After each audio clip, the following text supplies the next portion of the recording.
Je, umekuwa na ndoto ya kuingia bungeni kabla hujagombea kuwa mbunge?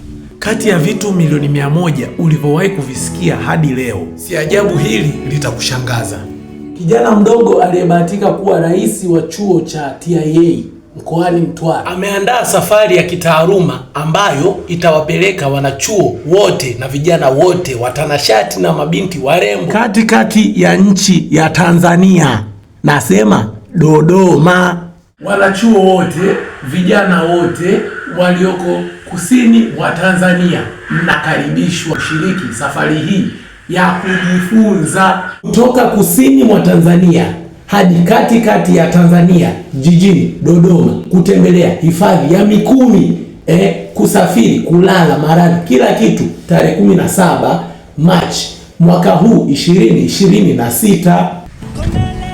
Unachopaswa kufanya ni hiki: tembelea akaunti ya TIA Students Government Organization TIASO campus ya Mtwara kujipatia tiketi yako, kukamilisha malipo ya shilingi 200,000 tu za Kitanzania ili kuhudhuria safari au tour ya kimasomo kutoka darasani hadi bungeni. Ndio kauli mbiu ya tour hii.